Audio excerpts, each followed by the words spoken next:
años.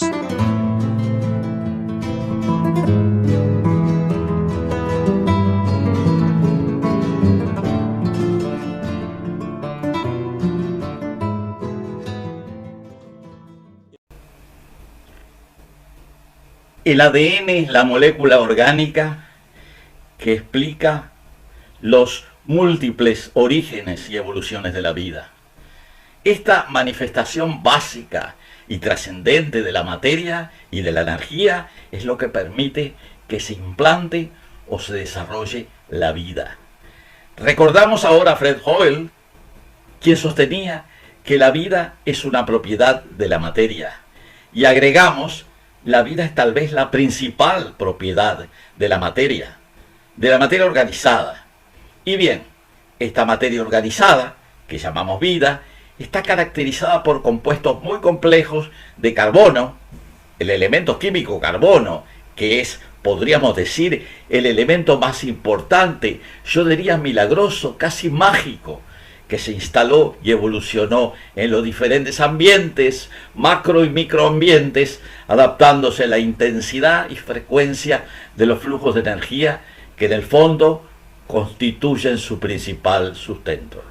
Está caracterizada por compuestos muy complejos de carbono, que es el elemento milagroso, diríamos, y los compuestos de carbono que le llamamos vida, se adaptaron a los ciclos y a las medidas de tiempo, a la intensidad y frecuencia del flujo de energía. La superficie de un planeta iluminado por una estrella o por el Sol, que es una estrella, dentro de ciertos límites de distancia y exposición.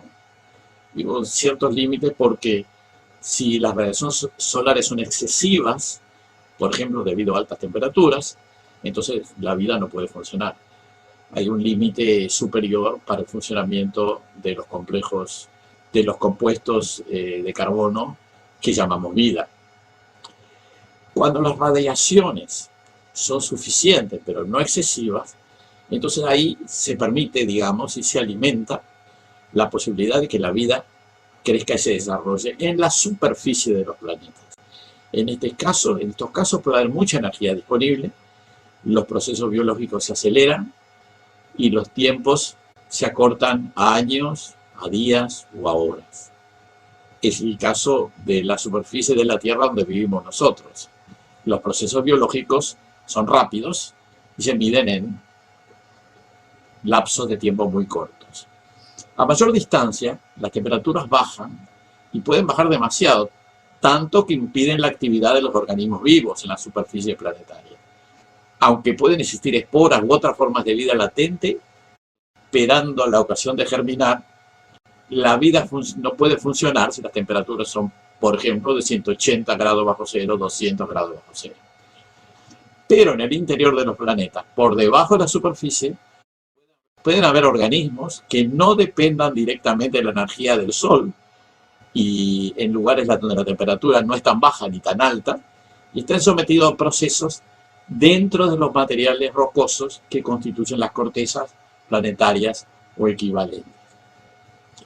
Estos procesos son extremadamente largos. Los tiempos se alargan a decenas, cientos, miles de años, incluso más. Eso es lo que ocurre en el planeta Tierra en los ambientes subterráneos, continentales y suboceánicos.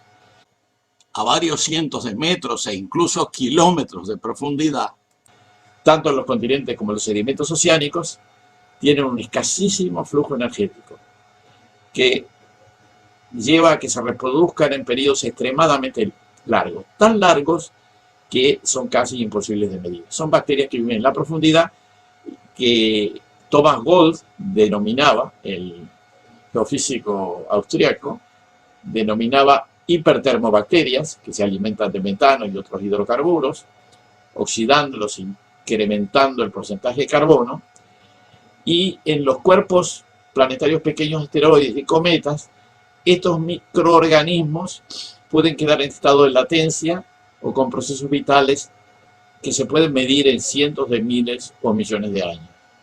Ese fenómeno sería lo que se ha dado a llamar la teoría de la panspermia, la presencia de vida en diferentes astros, asteroides, cometas, planetas, en circunstancias diferentes dependiendo de los de los cuerpos de los que estemos hablando, de la energía que esté disponible, es la teoría de la panestéresis.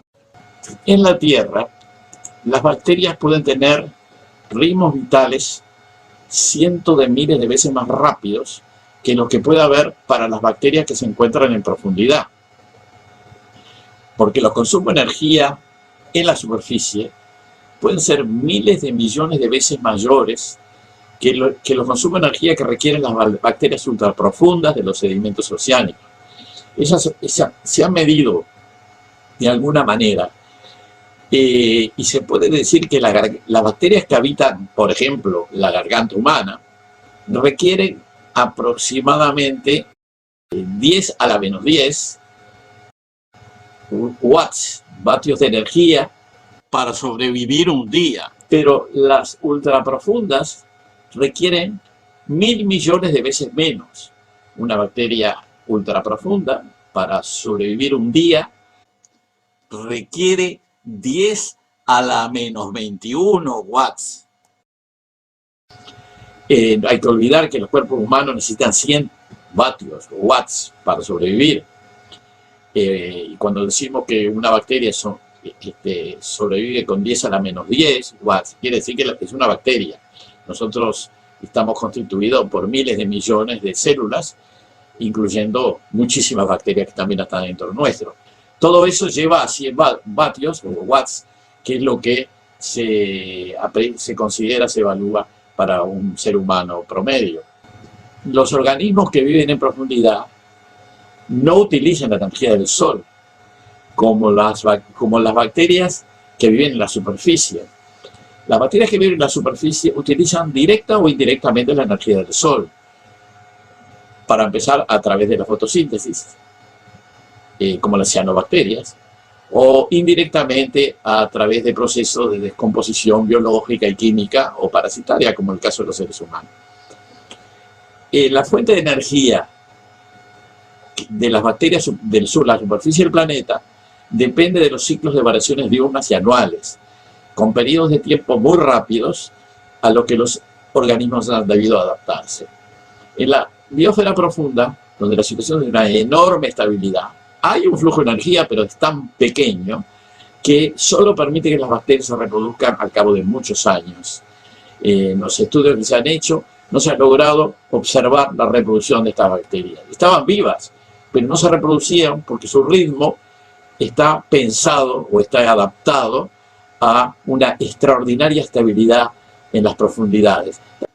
Tanto las bacterias que habitan en los sedimentos de los fondos oceánicos como las que habitan en las profundidades de la corteza, que han sido identificadas en perforaciones y en minas, poseen una gran estabilidad. Y por lo tanto, la noción del tiempo, cuando uno las analiza, tiene que ser mirado de otra manera.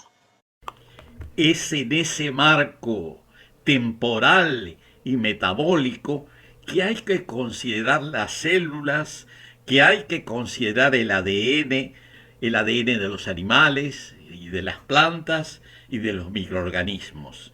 Y bueno, de eso vamos a hablar a continuación. Se sabe que los tejidos vivos emiten constantemente una cierta cantidad de ondas electromagnéticas, generalmente de intensidad muy débil. No sabemos con exactitud qué parte de la célula realiza estas emisiones, pero de acuerdo a ciertos indicios, lo más probable es que se trate del propio ADN.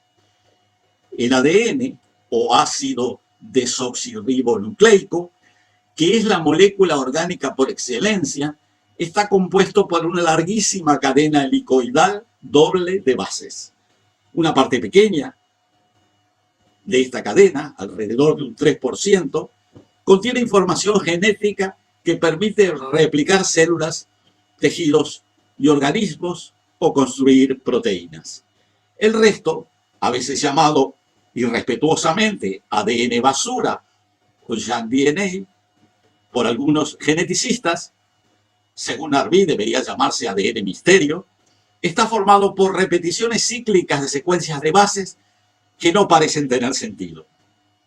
Señala el propio Narví que es probable que estas larguísimas cadenas repetitivas con una estructura molecular casi cristalina puedan ser verdaderas antenas de transmisión y recepción de ondas electromagnéticas. De acuerdo a esta hipótesis, los tejidos animales y vegetales generarían campos electromagnéticos débiles y complejos que serían modulados continuamente por los billones de moléculas aénicas próximas. Para ello, estas moléculas utilizarían sus segmentos transmisores receptores. Con el transcurso del tiempo, los organismos vivos habrían desarrollado este sistema de comunicación para alcanzar una eficacia máxima. A diferencia de los animales que pueden utilizar métodos de comunicación dinámicos y que por tanto tienen menos necesidad de otros sistemas comunicativos, los vegetales y otros organismos deben recurrir a sistemas de emisión estáticos. Por ello no es de extrañar que los ecosistemas incluyan un componente electromagnético complejo proveniente de sus organismos vegetales y animales que permite optimizar el juego diplomático de las especies que lo constituyen. Seguramente hay muchas plantas que se han especializado en este tipo de comunicación, desarrollando eficaces sistemas de transmisión de mensajes. Estos estarían destinados tanto a individuos de la misma especie, incluyendo mensajes internos dirigidos a sus propias células, como a los organismos de especies diferentes. La hipótesis central de nuestro trabajo es que algunos vegetales generan formas de comunicación muy especializadas o de gran fuerza que les permiten transmitir mensajes complejos a los centros nerviosos de los mamíferos, por ejemplo a los primates y en particular a los seres humanos. Ellos incluyen los mecanismos químicos, cuyo funcionamiento ha sido investigado parcialmente, y probablemente los métodos electromagnéticos antes mencionados. Tal vez el efecto que las plantas psicoactivas ejercen sobre nuestro sistema nervioso sea una combinación de ambos tipos de comunicación. Para aprehender el funcionamiento holístico de la conciencia, será necesario aproximarse al tema con mucho desprejuicio y apertura mental. Según McKenna, nuestra especie es en gran medida el resultado del intercambio de influencias recíprocas con ciertas plantas que producen intensos efectos sobre la mente. Señala este autor que algunas de las sustancias contenidas en ellas tienen un efecto muy específico en las capacidades humanas. Un ejemplo es la psilocibina, un agente activo del Theonanacatl y otros hongos que provoca un impacto profundamente catalítico en el impulso lingüístico. Los individuos o comunidades que consumían el hongo lograban una mejor comunicación a través del lenguaje. Aquellos o aquellas que no lo hacían se encontraban en franca desventaja. De a poco, las poblaciones consumidoras, que a su vez eran los grupos más aptos para el lenguaje simbólico, lograron una predominancia sobre las no consumidoras. Existen numerosas especies vegetales con propiedades psicoactivas parecidas a la ayahuasca, a la amanita muscaria o al Theonanacatl. Su influencia varía de acuerdo a las especies, las variedades e incluso el lugar donde crecen. Algunas de estas plantas han sido utilizadas como fuente de conocimiento por miles de generaciones. Es probablemente a través de ellas que llegan a la conciencia individual y social ideas o información que vienen siendo procesadas y compartidas por las comunidades humanas desde tiempos muy antiguos. Este texto es una reproducción del libro Pueblos, Drogas y Serpientes que publiqué en el año 2000 en Costa Rica y México, editado por Piriguazú Ediciones. El libro fue reeditado en el 2011 con el mismo título y luego en inglés con el título Peoples, Drugs and Serpents.